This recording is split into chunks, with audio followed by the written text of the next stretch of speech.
Right. I heard it said one time that the greatest repositories in any community of wealth, knowledge, skill building lie in the cemeteries, and they were never realized. There's some things that are worse than death, and getting blown up in a deal or something like that to take it out to a less ethereal level. As a paramedic, you can go out on patients who have a negative outcome, and that's sad. But I think what's oftentimes more sad is you watch a life erode on the couch because of fear and paralyzation that comes with it over 40 or 50 or 60 years. Yeah. And that's really just because of that fear mindset. Hey everybody, welcome to another episode of Own the Exit. I'm your co-host Caleb here in the studio as usual with Aaron. What's up, Aaron? What's going on, Caleb? Yeah, How man. you doing today?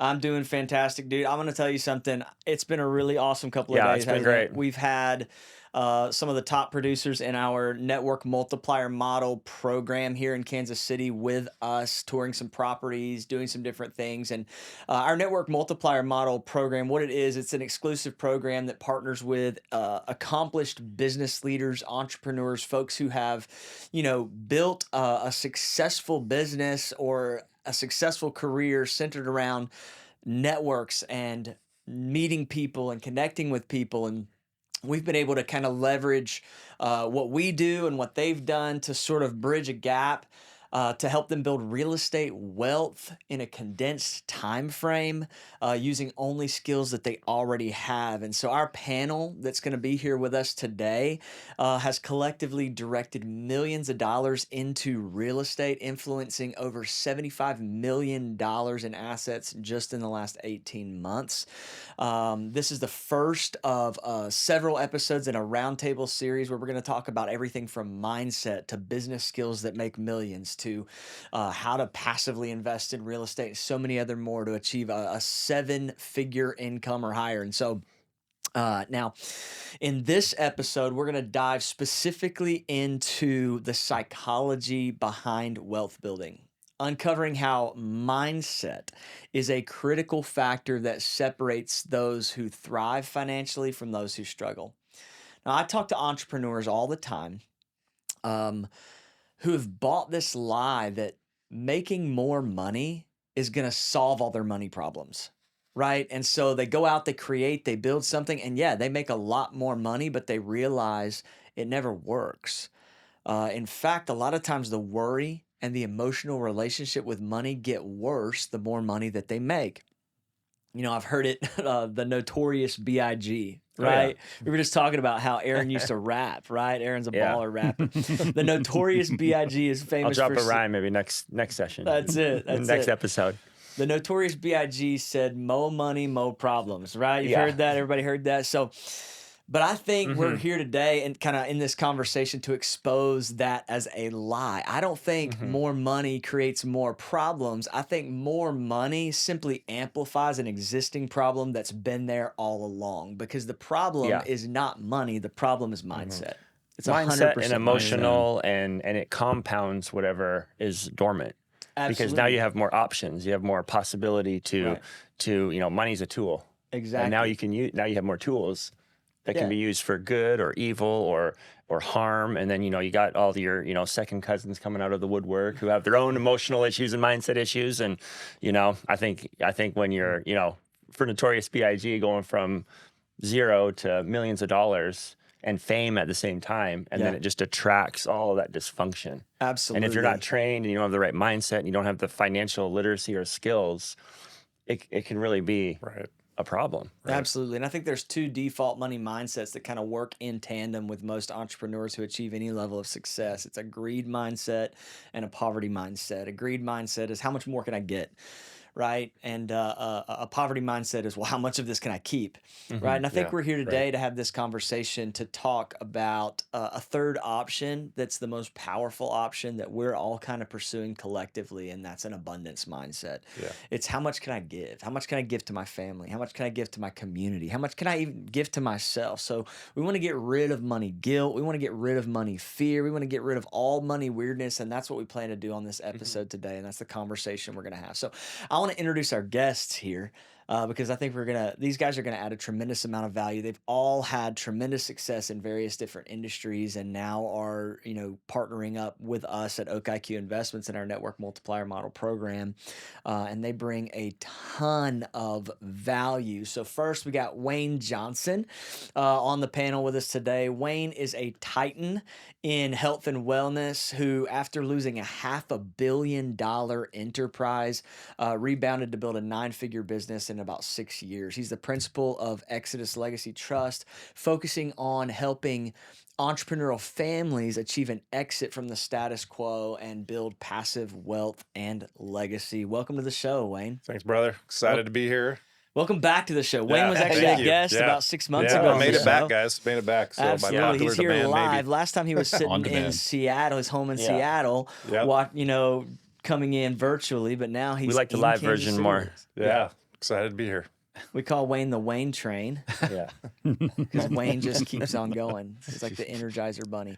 We also have Rod Areola in the house. What's up, Rod? Hey, what's going on?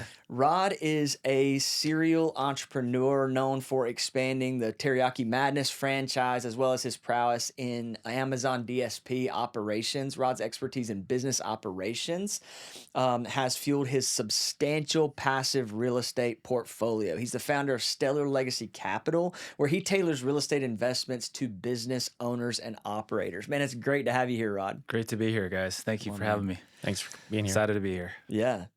And then last but certainly not least, we got Tony Akins. What's up, Tony? How you doing, guys?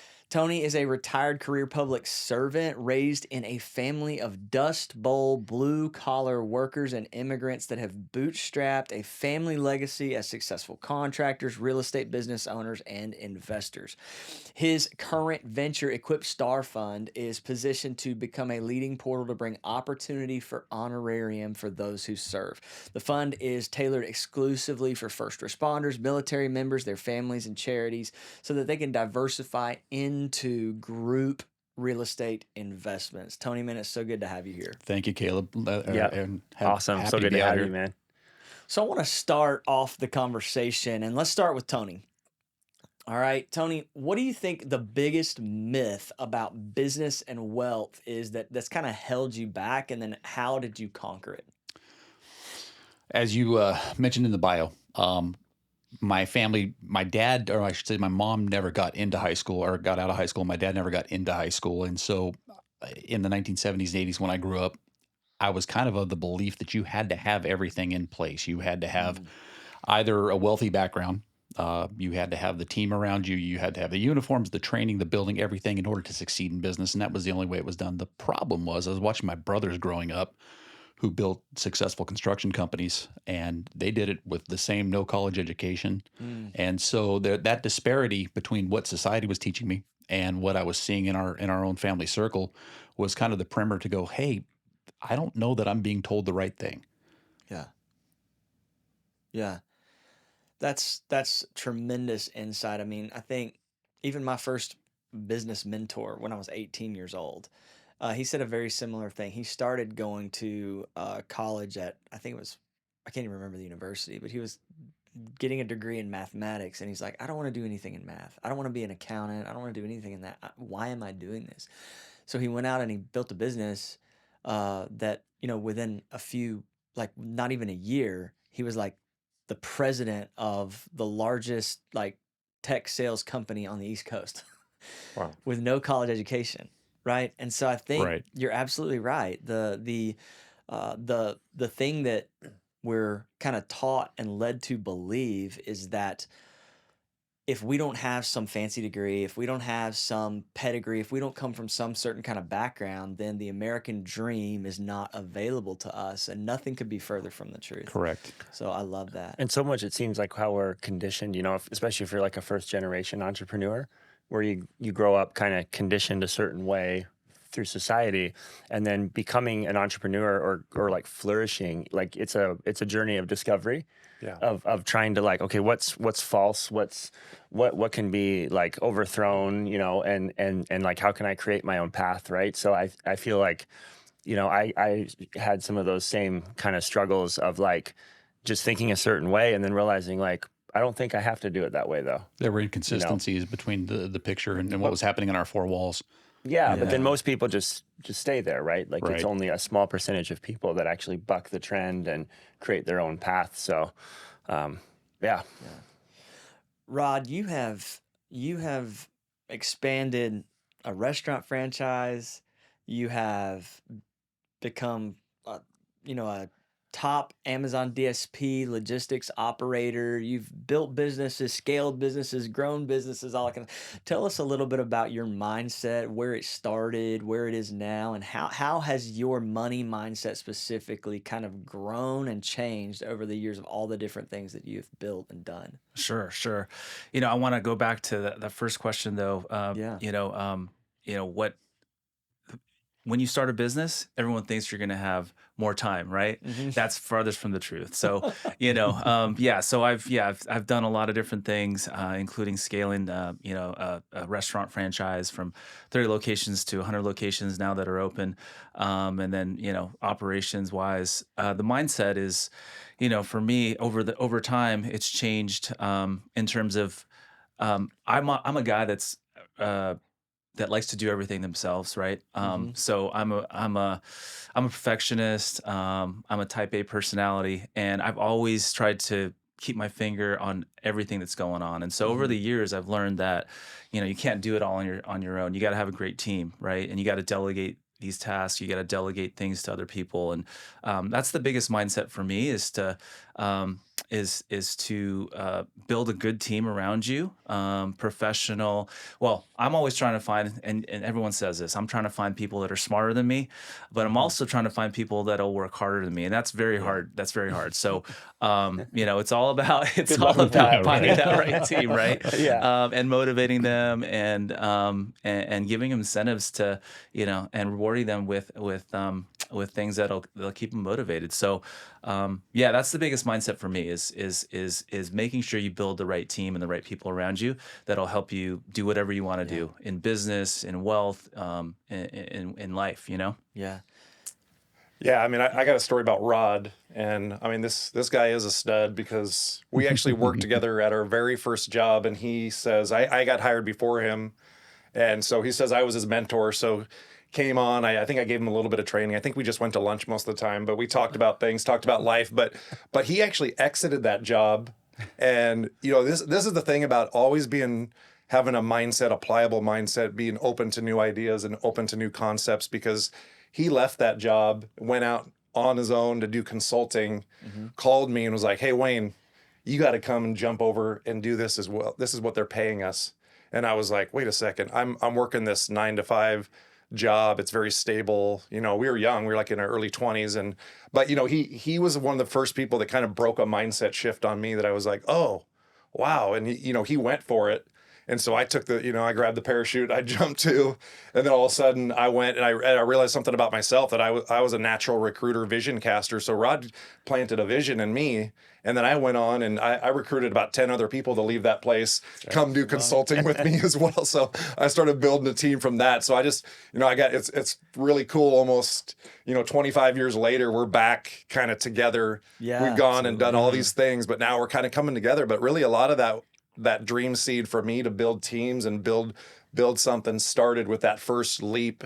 And so just a mindset to be pliable, to not be fixed. And because my dad kind of worked in a tech career and built real estate on the side, so I kind of just thought, just stay at this cozy, cushy job Yep. and do that. And so it kind of like it pushed me out of the plane a little earlier than I ever thought, but it was like the greatest thing ever because it just expanded me, and then I just watched his life excel in a whole different direction. But now we're back running again together, and I just we're just like iron sharpens iron, That's to so like cool. help each other grow. So absolutely. it's been Amen. amazing. That's awesome. It's kind of like, and it's almost that like rich dad, poor dad comparison. Like Yeah. poor dad wasn't poor Right. financially in the Right. book, right? It was, He was if you want fixed. financial security, then go get a nice cushy W-2 job that has a nice retirement and just Yeah. work there for 40 years and retire when you're 70 and go to Florida. Yeah. Right? Yeah. Like, and then, but if you want financial freedom, then you have to do things differently. There's You gotta, risk. you Yeah. gotta, there's risk. You're not gonna feel secure along the journey to financial freedom, Yeah. right? All the time, because there's gonna be risk involved. Yeah. And it sounds like that spark, like what you said, of like another entrepreneur Yeah. coming and Yeah. like doing something where you're like, wow, like, and it like activates like Yeah. something in you, like, because I've had those experiences where like interacting with someone and being like, wow, like, why am I not doing that? Or why am I stuck here when and so it's like when you take that risk, like you jumped out of the plane, right? And then Yeah. 10 more people Yeah. jump out of And the plane, you know, that you and ego and recruited. pride could even step in where I'm like, man, he's younger than me. He started working like I graduated before him from the business school. Like this guy's all taking off and doing this. Like he should be following me, you know. But like I've always been like, you know, Caleb, Mary, you guys are younger than me, and you know I love it because you guys just have different mindsets, different energy, different experience, and it's just like I'm just always trying to pull from all of that to be like, wow, I need a little bit of that, I need a little bit of that, I need a little bit of that. I'm not like that. I just, you know, make me better by having all these different people around me. And you, Absolutely. Wayne, you talk a lot about, and we've had a lot of conversations around this topic. That the one thing that that really separates those who experience the whole package, right? There's one thing, and it's, do you have an abundance mindset? Yeah.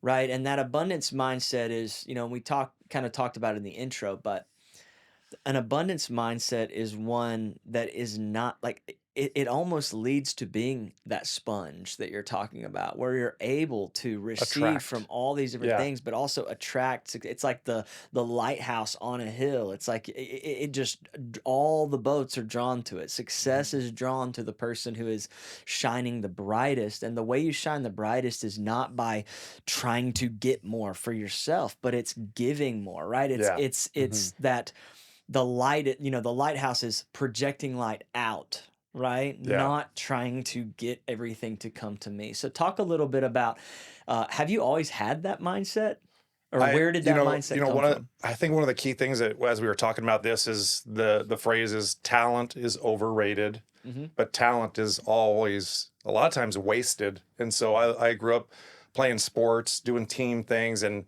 even with myself, when I was younger, I could like show up with very little practice and excel at a higher level. And what I realized is like that leads to very bad thing. And so, I started to study like who are the best teammates, who are like making teams win. And you see it in sports all the time. It's a lot of times just like the people that don't have the most talent, but they become the glue and they pull the best out of every person around them.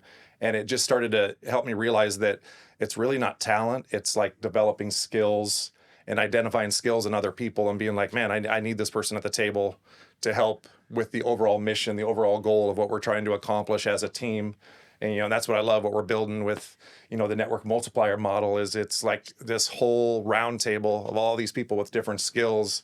And we're like, we need that, we need that. But then again, it goes back to the abundance is nobody's being scarce with the knowledge. Everyone's like, man, share this. Let's develop each other. Like, oh, I have this idea. Let me show you that because, there's nothing new under the sun, right?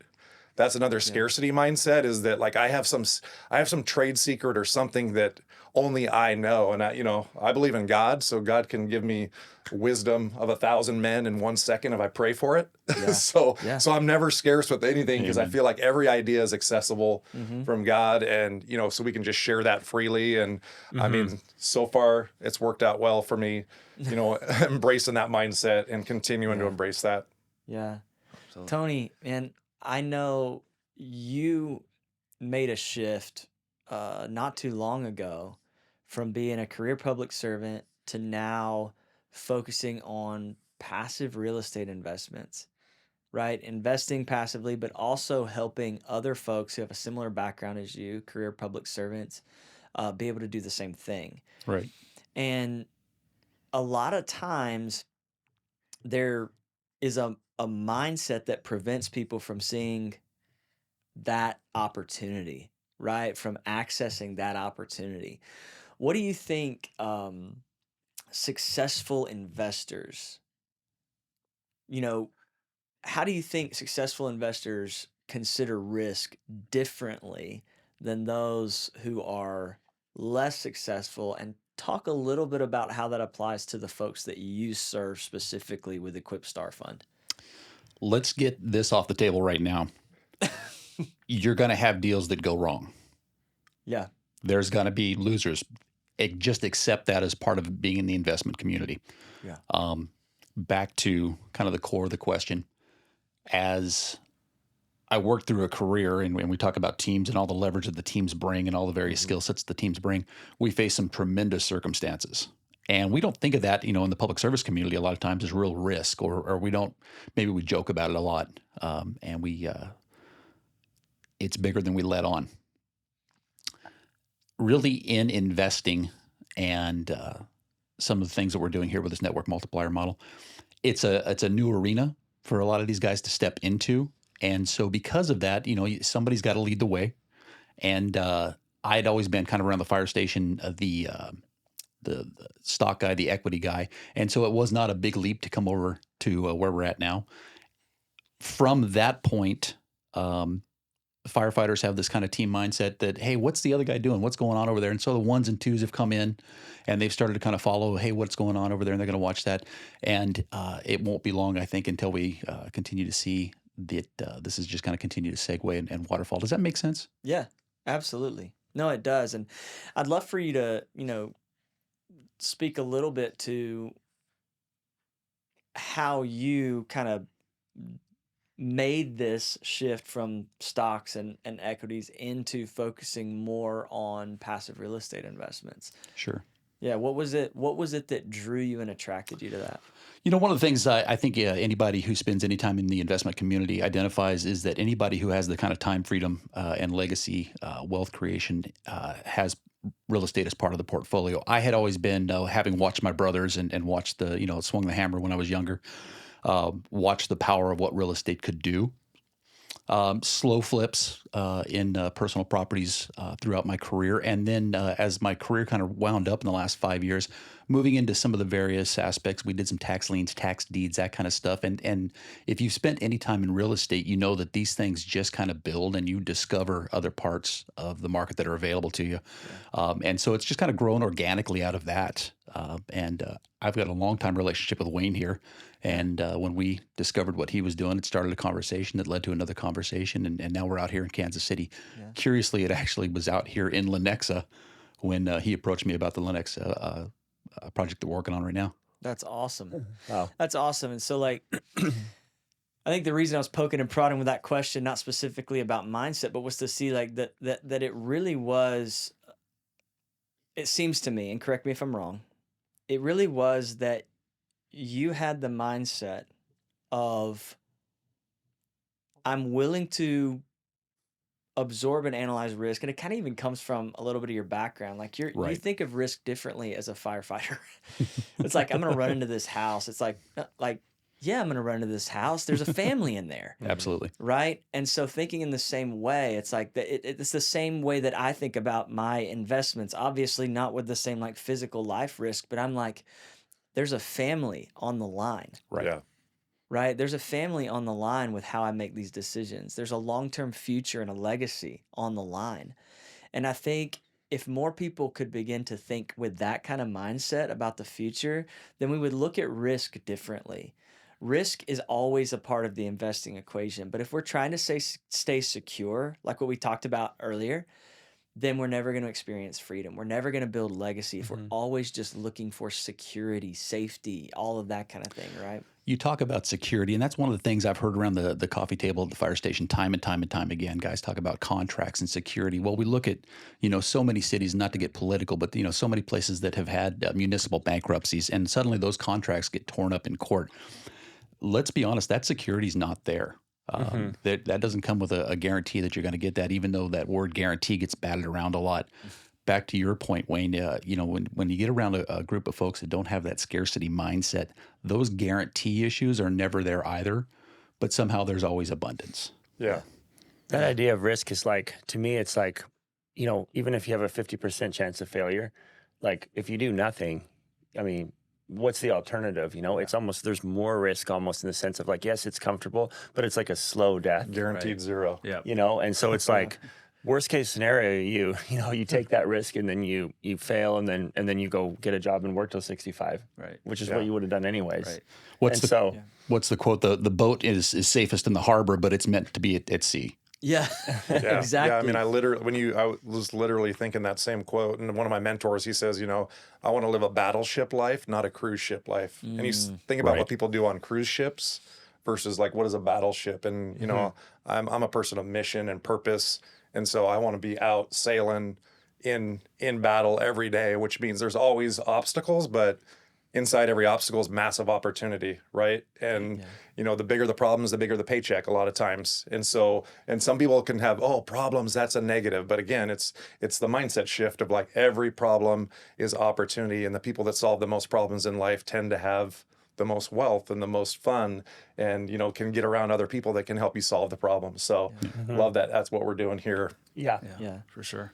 So Rod, we talked a little bit about the greed mindset and the poverty mindset and how those two kind of work in tandem. And it seems like the result of both of those working together is it can create either folks who are extremely risk averse and all they want to do is just bury their money under their mattress or in their backyard and guarantee, over the last few years, 7% annual loss on their money, right? That's the only guaranteed investment not is more, bury yeah. your cash in the backyard and it'll lose 7% annually. Right. Yeah. Especially with the current administration.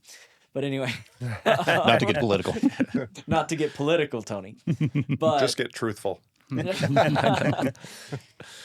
but it seems like that where the conversation has gone is with investments, with business building, with whatever it is. An abundance mindset understands that risk's a part of every equation, Absolutely. right? So Yep. greed is and poverty are either massive risk aversion or take stupid risks. Yeah. Like the crypto gamble, right? That I've Yeah. seen so many people Sure. lose so much on, and it's like, Sure. why are you more okay with doing that than investing in something more tangible, right? So right. talk a little bit about how has your mindset influenced the investment decisions that you've made Yeah, over absolutely. the years. Yeah. So as Wayne alluded to earlier, I am a big risk taker, right? That's in my genetic DNA. So going and consulting right away after just 1 year out of school, I'm a high risk taker. Not everybody's like that, right? But there's times in my life where I have been really conservative and worried about the future and want to stick cash in the bank and just leave it there, right? So, the key is to take calculated risks, right? To really think about what type of risks you're taking. I mean, crypto, obviously, and I do invest a little crypto, by the way. Yeah, that's okay. Hey, I do too. I'm well diversified, exactly. So not a that's one of the gamble. things too. You gotta, you have to understand what the risks are first of all before taking them. And understand what that you can lose it all, right, with crypto. But with business, with even just waking up today, you're taking a risk. So Yeah. that's how I live my life, right? I came into this world with nothing, and I'm going to leave with nothing. So what do I have to lose, right? There's nothing more than I can lose except for my life. So that's my mentality. That's my mindset. Really going into the day every morning. I'm thankful. I thank God every morning for waking up, and then just go with that mindset. But in terms of risk, risk is just a necessary, I wouldn't say evil, but it's a necessary thing. I mean, and you've got to learn, how to assess risk and learn from it. Obviously, when you make mistakes, right, you're going to make mistakes. Like all these guys said, you're going to fail, right? And you got to learn from those failures. And if you learn from those, then you're going to be better in the future. So just risk is again, it's a normal thing. And real estate, obviously, for me, has been the least risky asset class that I've invested in. Yeah. Right. And over time, right? I mean, you can't go in and think you're gonna, make 2-3 times your return in a year or two, right? Right. And which is why I love real estate, because it almost forces you to be resilient and stick with that asset in times of uncertainty and things like that. Yeah. And yeah, again, it's all about handling, like, how you handle risk and learning from that. So Yeah. yeah. So it seems like just the consensus conversation, and I'd love for any of you just to jump in and kind of add anything that you're stewing on. But the consensus is that if we're gonna walk in an abundance mindset, we're gonna fix our money mindset, right? Those who are listening, if you're looking to correct your money mindset, if you're looking to, develop a money, an abundance mindset, then a big part of the conversation has centered around you're going to have to become comfortable with a little bit of risk, and the idea being that um, that you have to assess what is on the line in terms of the risk that I'm taking. And that I think that's been the thing that stuck out with me in this conversation is the idea of running into a burning house, right? It's like, what is on the line? Of course I'll take that risk, Yeah. but we often don't think of it in that way. Any kind of final thoughts that you guys are stewing on in this conversation? Aaron, you got anything? I mean, I think I would just, I love that quote on the ship is safest in harbor, but it was meant for the sea, and it kind of makes me think of like we were out in Mexico a couple weeks ago at a Yeah. big event with a bunch of business people, and we were talking. It was the idea of like everyone's alive, but very few are Yeah. actually Correct. living. Yeah. And it's that idea of like that very slow death. Like we talk about the risk, you don't notice the risk of like inaction because it's so slow and it's so gradual, and you're just slowly 10, 20, 30 years ending up in a place where you look back and you're like, I wish I could go back and try that over again, Absolutely. because Yeah. I didn't take that leap. Yeah. And so I guess that's my big takeaway is like when you look at like, oh, this is so risky, and because you can just see it, right? And so much of it is just made up anyways. It's just fear based, or it's not even like I like what you said about calculated risk, like actually breaking it down and being like, what's the worst that could actually Right. happen? Exactly. And Yeah. it's usually not as bad as what it can be built up to be, right? In our minds, or what paralyzes us, but to me, it's like I've always been, my greater fear is being 65 years old, 75 years old, and looking back and being like, I didn't take action.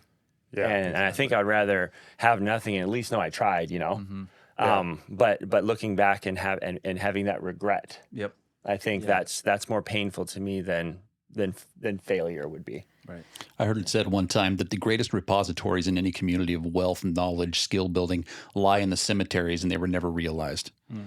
There's some Yeah. things that are worse than death, and getting blown up in a deal or something like that to take it out to a less ethereal level. As a paramedic, you can go out on patients who have a negative outcome, and that's sad. But I think what's oftentimes more sad is you watch a life erode on the couch because of fear and paralyzation that comes with it Yeah. over 40 or 50 or 60 years. Yeah. And that's really just because of that fear mindset. Yeah. And I mean, it's always about taking action. There's a great quote by Jim Rohn that says the best time to plant a tree was 20 years ago, but the second best time to plant a tree is today. And so, Right. you can always do something today. Today matters. And, one other point that just as we were talking here, just reminded me is like human nature is there's always this desire in humans that like to get something without work, and so there's like this hidden pull to be like, even though we talk about real estate and passive investment, like I'm always like, I don't have a destination disease where I'm trying to get to this certain point I'm always thinking of the stewardship. Even though I'm creating all this passive wealth, I'm always thinking of the stewardship of it, of like, how can I still deploy that wealth? Even though a lot of it's coming in passive now, I still want to steward it and deploy it and never be passive getting something for nothing. Because I know every time I get a dollar, I'm like, how am I going to steward this dollar well and actually multiply this dollar to help even more and grow it that way. So if we can counteract that scarcity mindset of always wanting something for nothing, because most people want that. That's why crypto is so popular. That's why people want to sit around and trade options, and they just want to make some money and Hey, easy, I'm an almost do options something trader. without work. Yeah. And if we can just rise above that, and that's why, like, I only like to align myself with people that really, like Rod said, like, I want to be around people that want to outwork and work, work as hard as me. And when we do that, like, we're an unstoppable force. Absolutely. I've heard That's like awesome. that every dollar that you have is a soldier, and you're the commander of your army, Yeah. right? And every soldier's job is to go out and recruit another soldier, Yeah. Tell them what to do. right? Yeah. and Yeah. and its ability to do that is 100% solely dependent upon its commander. Yeah. So Right. good. And so you have to make the decision, what am I going to do with this? Am I going to kill this soldier so that I can have XYZ and feel good about myself? Or am I going to let this soldier go out and do the job that it was made to do, which is multiply? Yeah. And so that, you mentioned your faith in God. I'm a Christian as well. I never apologize for that. And I believe that the first commandment given to man in Genesis was be fruitful, multiply, Yeah. subdue the earth, Yeah. right? And so in everything that we do, we need to be thinking with multiplication in mind. Yeah. So a multiplication mindset is an abundance mindset. Network multiplier model. Exactly. Yeah. Let's go. Let's go. That wasn't even intentional. Hey, thanks everybody again for joining us on the Exit. This is an amazing roundtable discussion. We're going to continue this discussion over the next several episodes with top producers in our network multiplier model program. And so, Aaron, any final thoughts for today's episode before we sign off? No, I just appreciate you guys being here and just hearing all your wisdom and experiences. And thanks for tuning in, everyone. Feel free to leave us a review on iTunes, Spotify. And until next time, we'll talk soon. All right. Thanks, everybody.